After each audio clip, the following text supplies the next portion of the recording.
الحمدللہ رب العالمین والصلاة والسلام علی سید الانبیاء والمرسلین۔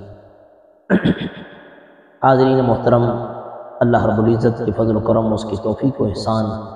اور اس کے پیارے محبوب علیہ تحید و ثنا کی نعلین پاک کے تصدق میں آج بحمد اللہ تعالی ہم سورہ طور کی آیہ مبارکہ 13 سے لے کر 20 تک کا مطالعہ کریں گے۔ بارگاہ رب العزت میں اس دعا کے ساتھ اپنے سبق کا آغاز کرتے ہیں۔ قرآن مجید فرقان حمید کے نور سے ہمارے سینوں کو منور فرما۔ اعوذ باللہ من الشیطان الرجیم، بسم اللہ الرحمن الرحیم۔ یوم یدعون الی نار جہنم دعا، یوم یدعون دعا، دعا یدعون، اس کا معنی ہے دھکا دینا۔ یوم یدعون، اس دن دھکے دے دے کر الی نار جہنم، نار جہنم کی طرف لے کے جائے۔ دعا جیسا کہ دھکا دینے کا حق، یعنی دھکیل دھکیل کر لے کے جائے۔ اسی کا مفہوم سورہ ارایت الذی یکذب بالدین، سورہ ماعون کے اندر بھی ارشاد فرمایا ولا یحض علی طعام المسکین ارایت الذی یکذب بالدین فذلک الذی یدع الیتیم۔ فرمایا کہ جو یتیم کو دھکے دیتا ہے وہ دین کو جھٹلانے والا ہے۔ تو وہی مفہوم یہاں پہ بیان کیا گیا کہ اس روز انہیں دھکے دے دے کر آتش جہنم میں پھینک دیا جائے۔ حدیث مبارکہ میں ہے کہ یہ ہاتھ گردن کے ساتھ اور پاؤں بھی اس طریقے سے باندھ کر منہ کے بل گھسیٹ کے لے جایا جائے۔ یہ اہل جہنم کا، جہنمیوں کا، دوزخیوں کا حال ہے، جو لوگ ایمان سے عاری ہوں گے، ایمان سے جن کا دل خالی ہوگا، ایمان کے نور سے جن کا دل خالی ہوگا، تاریک ہوگا، یہ ان کا حال ہے۔ لیکن کچھ ایسے بھی لوگ ہوں گے جو بظاہر تو کلمہ پڑھا ہوگا لیکن اعمال اس حد تک برے ہوں گے کہ وہ پہلے پہل تو جہنم میں جائیں۔ ان میں سے بھی اکثر کی حالت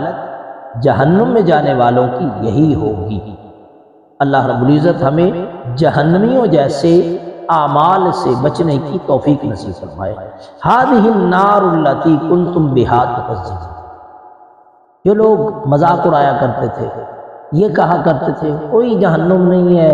یہ محمد خود ہی گھڑ کے لے آتے ہیں باتیں، کوئی مرنا نہیں ہے، مرنے کے بعد جب گھڑیاں گل سڑ جائیں گی اس وقت کون سی جہنم آئے گی، کون سی آخرت، ہم نے کون سا مر کے دوبارہ اٹھنا ہے۔ ہر چیز کا انکار کرتے تھے، جھٹلاتے تھے، تکذیب کرتے تھے۔ فرمایا یہ ہے وہ آگ جس کا تم انکار کیا کرتے تھے، جس کو تم جھٹلایا کرتے تھے، جس کی تکذیب کرتے تھے، تم جھوٹا کہتے تھے۔ افسحر ھذا ام انتم لا تبصرون، فرمایا کیا یہ آگ وہ جادو کا کرشمہ ہے؟ کیونکہ ساحر بھی کہا کرتے تھے نا آقا علیہ السلام کو،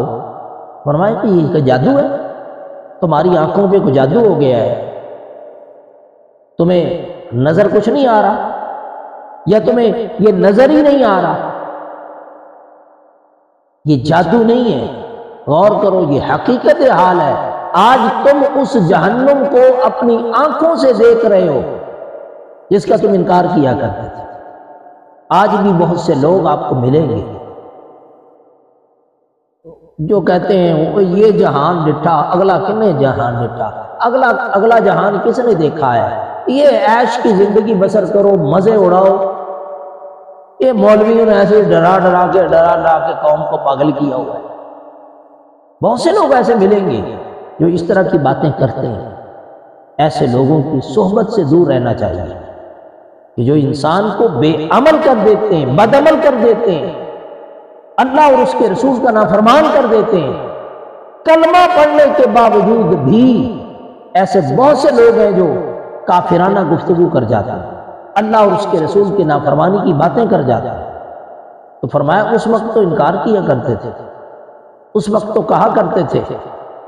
کوئی جہنم نہیں ہے، اس وقت جھٹلایا کرتے تھے، ہر چیز کو جھوٹ کہہ کے ٹھکرا دیا کرتے تھے۔ اب دیکھو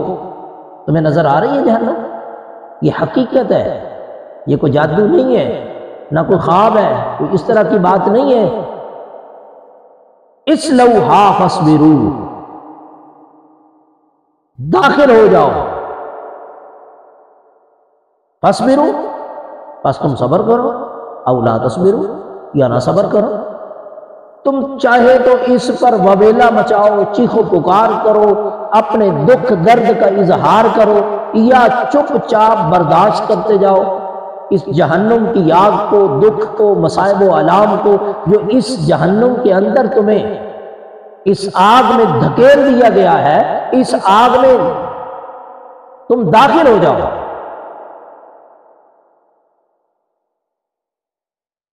تم اس پر چیخ و پکار کرو، کچھ بھی کرو، اب یہ برابر ہے، سواء علیکم انما تجزون ما کنتم تعملون۔ فرمایا کہ یہ برابر ہے تمہارے لیے۔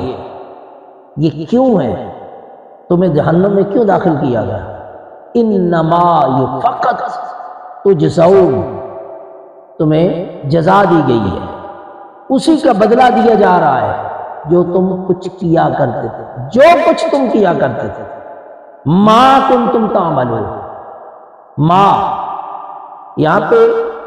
بعض جگہوں پہ بما بھی آتا ہے، لیکن یہاں پہ صرف ما کا حکم کیوں دیا گیا؟ اس کا معنی یہ بیان فرمایا مفسرین کرام نے کہ یہ وہی عمل ہے، وہی آگ ہے جو تم اپنے پیٹوں میں بھر کے لائے تھے۔ جیسا کہ فرمایا کہ جو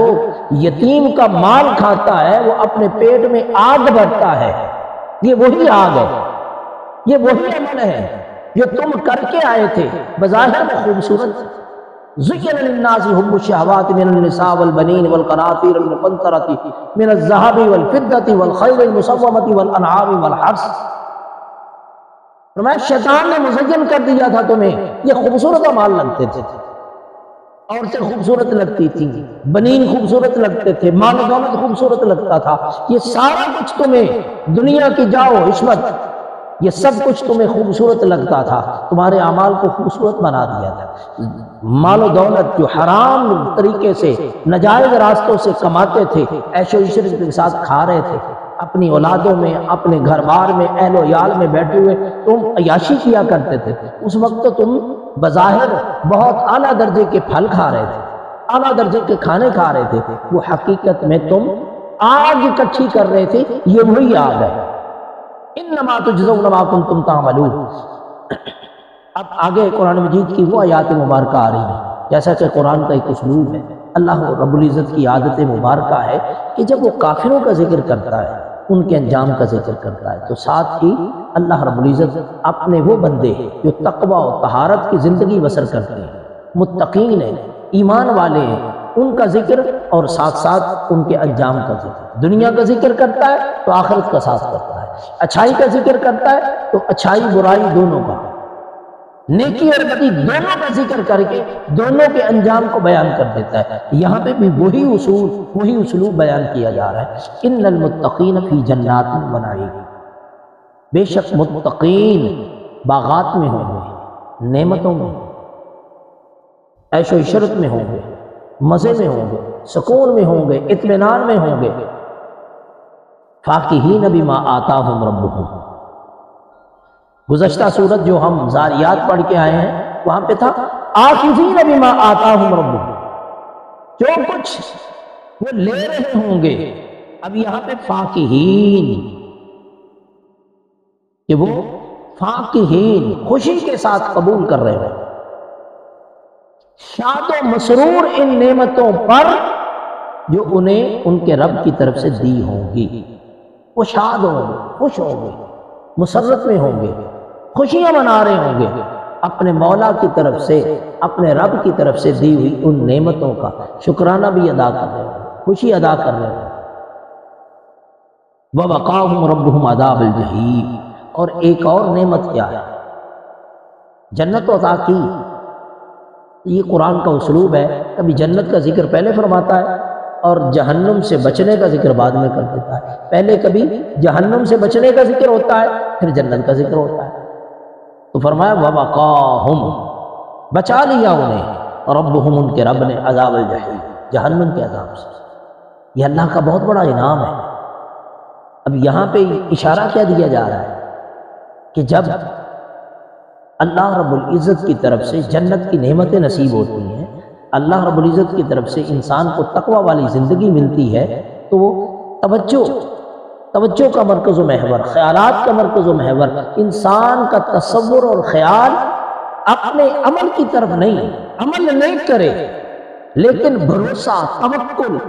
مرکز و محور، انسان کی توجہات کا مرکز و محور اللہ کی رحمت ہو، اس کی عطا ہو، اس کی توفیق ہو۔ جب انسان کی زندگی اس طرح سے بسر ہوگی تو پھر شیطان کا ورغلاوہ، شیطان کا جو دھوکہ، بعض اوقات شیطان اس چیز کا بھی دھوکہ دیتا ہے کہ تیرے پاس بڑے عمل ہیں، تو بڑا نیک عمل کرنے والا ہے، اس کو اسی گھمنڈ کے اندر، تکبر کے اندر گرفتار کر کے انسان کا بیڑا گرک کر دیتا ہے۔ اس سے بھی بچنا ہے۔ وَوَقَاهُمْ رَبُّهُمْ عَذَابَ الْجَحِيمِ، فرمایا کہ بچا لیا انہیں ان کے رب نے، رب کے فضل نے، جیسا کہ حضرت سیدنا شیخ عبد القادر جیلانی غوث الثقلین رضی اللہ تعالی عنہ، آپ کی بارگاہ میں ایک مرتبہ شیطان حملہ کرنے کے لیے آیا کہ اے عبد القادر، تیرے لیے آج سے ساری محرمات سب حرام تیرے لیے حلال کر دی گئی، تیری عبادت کو ہم نے قبول کر لیا۔ اب اس کو عبادت کی قبولیت کا بتا کر ہر شے کو جائز قرار دے رہا تھا شیطان۔ فرمایا کہ تو یقیناً بے ایمان شیطان ہے، ابلیس ہے، میرے آقا صلی اللہ علیہ وسلم سے بڑھ کر تو اللہ رب العزت کسی سے راضی نہیں ہوا۔ تو وہ جو تخت بنا کے آسمان پہ آ کے بیٹھا تھا، وہ ایک دھوئیں کی صورت میں، پھر جاتے جاتے اس دھوئیں میں سے آواز آتی ہے، اے عبد القادر، تجھے تیرے علم نے بچا لیا، میں نے اس مقام سے بڑے بڑے اولیاء کو، بڑے بڑے علماء کو، بڑے بڑے لوگوں کو گرایا ہے، لیکن تجھے تیرے علم نے بچا لیا۔ فرمایا نہیں، میرے علم نے نہیں بلکہ میرے مولا کے فضل نے بچایا، میرے اللہ کی رحمت نے مجھے بچایا ہے۔ بھروسہ اولیاء صلحاء ہمیشہ اللہ کی رحمت پہ کیا کرتے ہیں، اس کے فضل پہ کرتے ہیں، اس کے انعامات پہ، اس کی عطا پہ، اس کی توفیق پہ۔ تو یہ قرآن جو ہم پڑھ رہے ہیں، یہ جو آپ تک آواز پہنچ رہی ہے، قرآن کی تفسیر پہنچ رہی ہے، قرآن کی تجوید پہنچ رہی ہے، یہ جو علم القرآن 40 روزہ کورس آپ تک پہنچنے والا ہے، جو کچھ بھی میری زبان سے نکل رہا ہے، یہ کوئی کمال نہیں ہے، یہ محض میرے مولا کا فضل ہے، یہ اس کی توفیق ہے، اس کی عطا ہے۔ بس آپ سب سے میں ایک ہی التجا کروں گا، اپنے لیے بھی میرے لیے بھی دعا کیا کریں کہ مولا ہمیں اپنے فضل پہ اپنی نگاہوں کو رکھنے کی توفیق عطا کرے۔ ہمیں وقت بہر سو دلوے دلدار دیدم، بہر چیزیں جمال یار دیدم، بس اس محبوب حقیقی کے حسن و جمال پہ نگاہ رکھنے کی اللہ رب العزت توفیق عطا فرمائے۔ یہی سب کچھ ہے۔ وَوَقَاهُمْ رَبُّهُمْ عَذَابَ الْجَحِيمِ، فرمایا کلوا واشربوا، کلوا واشربوا، کھاؤ پیو، ہنیئن، ہنیئن خوب مزے سے، انجوائے کرتے ہوئے، یہ نہیں کھانے میں یا پینے میں تم ڈر ڈر کے کھاؤ، کہیں بدہضمی نہ ہو جائے، زیادہ نہ کھا لیا جائے، کہیں یہ نہ ہو جائے۔ دنیا کے اندر رہتے ہوئے بندے کے پاس بعض اوقات مال و دولت کا بھی انبار ہوتا ہے، فراوانی ہوتی ہے، نعمتیں بھی فراوانی کے ساتھ ہوتی، بہت کچھ ہوتا ہے، لیکن بہت سے ڈاکٹرز، بہت سے طبیب اس شخص کو کہہ رہے ہوتے ہیں یہ کھانا ہے، یہ نہیں کھانا، اتنا کھانا ہے، اتنا نہیں کھانا، کبھی کوئی بیماری، کبھی کوئی بیماری، کبھی شوگر کا، کبھی بلڈ پریشر کا، کبھی فلاں، کبھی فلاں۔ دنیا کے اندر انسان کو نعمتیں ملتی ہیں، لیکن یہ شرط نہیں کہ ان نعمتوں کو انسان استعمال بھی کر سکے، ان نعمتوں سے لطف بھی اٹھا سکے۔ لیکن جنت کی نعمتیں کیسی ہوں گی، جنت کے کھانے کیسے ہوں گے، جنت کا پانی کیسے ہوگا، دودھ کی نہریں کیسی ہوں گی، شہد کی نہریں کیسی ہوں گی، یہ ساری نعمتیں جنت کی یہ پاک طیب و طاہر ہوں گی، ہر عیب سے پاک ہوں گی، منزہ و مبرہ ہوں گی، ہر عیب سے، ہر نقصان سے، ہر دکھ درد سے ایسی پاک ہوں گی کہ جنت کی ہر نعمت سے، جنت کے ہر کھانے سے بندہ ہنیئاً مزہ اٹھائے گا، لطف اٹھائے گا، انجوائے کرے گا۔ بما کنتم تعملون، فرمایا کہ یہ ان نیکیوں کا بدلہ ہے جو تم کیا کرتے تھے۔ یہاں پہ علماء نے ایک بہت لطیف سا نقطہ بیان فرمایا کہ یہ جو اللہ رب العزت نے ارشاد فرمایا کہ یہ جو کچھ تم عمل کیا کرتے تھے اس کا بدلہ ہے، یہ محض انسان کے اکرام کے لیے، عزت افزائی کے لیے، اس کی حوصلہ افزائی کے لیے یہ فرمایا جا رہا ہے، نہ کہ ان آیات کو پڑھ کر بندہ اپنے عمل پر ناز کرنا شروع کر دے، فخر کرنا شروع کر دے، اپنے عملوں کی وجہ سے گھمنڈ کرنا شروع کر دے، نہیں، بلکہ بات وہی ہے وَوَقَاهُمْ رَبُّهُمْ عَذَابَ الْجَحِيمِ، اپنے رب کی نعمت کی طرف توجہ ہونی چاہیے، نگاہوں کا مرکز و محور، جن کا قبلہ حسن لم یزل ہو، حسن محبوب ہو، حسن مطلق کا دیدار انسان کی نگاہوں میں ہو، اور اس کی عطا، اس کی توفیق انسان کی نگاہوں میں ہو۔ جب یہ تصورات ہوتے ہیں تو پھر جیسا کہ قرآن مجید فرقان حمید میں ہم آگے پڑھیں گے، اللہ رب العزت کے وہ بندے جب جنت کے اندر وَأَقْبَلَ بَعْضُهُمْ عَلَىٰ بَعْضٍ يَتَسَاءَلُونَ، جب وہ ایک دوسرے کے سامنے متوجہ ہوں گے،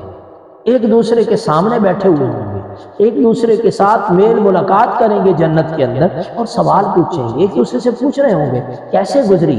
ایسے بیتی، تم کس کس پریشانی میں سے، کس قربانی کو دے کر، کس آزمائش میں سے گزر کر یہاں تک پہنچے ہو، تو اس وقت وہ کیا کہیں گے؟ قَالُوا إِنَّا كُنَّا قَبْلُ فِي أَهْلِنَا مُشْفِقِينَ، کہیں گے ہم بھی اس سے پہلے اپنے اہل خانہ میں اپنے انجام کے بارے میں سہمے ہوئے تھے، ڈرے ہوئے تھے۔ مومن کی شان ہے یہ کہ وہ ہمیشہ ڈر کے رہتا ہے، اپنے انجام کے بارے میں فخر نہیں کرتا، اپنے اعمال میں بھروسہ نہیں کرتا، بھروسہ سارے کا سارا، توکل سارے کا سارا اس کی رحمت پہ، اس کی توفیق پہ، اس کی عطا پہ۔ اگر اللہ رب العزت کی بارگاہ سے انسان کو سجدہ ریزی کی توفیق ملی ہے، تسبیح تعلیل کی توفیق ملی ہے، تسبیح کر رہا ہے، ذکر کر رہا ہے، فکر کر رہا ہے، نیک اعمال کر رہا ہے، تبلیغ دین کر رہا ہے، دعوت قرآن کو پہنچا رہا ہے، ایک ایک لمحہ توجہات کا، خیالات کا مرکز و محور اس کی عطا کہ مولا میں کچھ بھی نہیں، تیری توفیق تھی، تیری توفیق نہ ہوتی تو میں ایک لفظ بھی تسبیح و تعلیل کا اپنی زبان سے نہ نکال سکتا۔ تو جب یہ توجہ انسان کی ہو جائے گی تو پھر اپنے اعمال پہ گھمنڈ نہیں کرے گا، اس کے فضل پہ بھروسہ کرے گا۔ تو یہ یہاں پہ بما کنتم تعملون جو فرمایا گیا، یہ محض حوصلہ افزائی کے لیے، یہ عزت و اکرام کے لیے، عزت مومن کے لیے اللہ رب العزت یہ اس کی محبت ہے، اپنے بندے سے محبت ہے، اپنے بندے کی عزت و اکرام کے لیے یہ وہ لفظ ارشاد فرما ہے متکئین علی سرر مصفوفہ، فرمایا متکئین، یہ جو عام تکیہ سے یہ لفظ نکلا ہے، متکئین تکیہ لگائے ہوئے، ٹیک لگائے ہوئے، گو تکیہ لگائے ہوئے، متکئین علی سرر، سرر سریر کی جمع ہے، سرر سریر کی جمع ہے، پلنگ، بیڈ، بیڈ بچھائے ہوئے ہوں گے مصفوفہ، صفوں میں، قطار اندر قطار، لائنوں میں، ایسے ایک عالی شان محلات میں جیسے پلنگ بچھائے ہوتے ہیں، یہ عالیشان محلات ہوں گے، پلنگ بچھائے ہوئے ہوں گے، لائنوں میں بچھائے ہوئے ہوں گے، اور فرمایا کہ وَزَوَّجْنَاهُم بِحُورٍ عِین، کیا کیا نعمتیں عطا فرما رہا ہے، کیا عیش و عشرت کے موقع عطا کیے جا رہے ہیں، لیکن کن کے لیے؟ جو لوگ ان المتقین، جو تقوی والی روش اختیار کریں گے، جو تقوی والی زندگی دنیا میں بسر کر کے آئیں گے، دنیا کے صرف اللہ سے ڈرتے ہوں گے، اللہ کا تقوی اختیار کریں گے۔ کوئی زبان درازی کر جائے، کوئی دکھ دے جائے، آزمائشوں میں، مصائب و آلام میں، پریشانیوں میں، دین کی خاطر، دین کے اعلاء کلمت الحق کی خاطر، دین کی تبلیغ کے لیے، اللہ اور اس کے رسول کے احکامات کو خلق خدا تک پہنچانے کے لیے جو کچھ بھی اس راستے میں آزمائش آئی، اس کو برداشت کرتے ہوئے، صرف اللہ کا تقوی اختیار کرتے ہوئے زندگی بسر کرتے کرتے جو اس کی بارگاہ میں اپنے آپ کو پیش کر دیں گے، ان کے لیے یہ ساری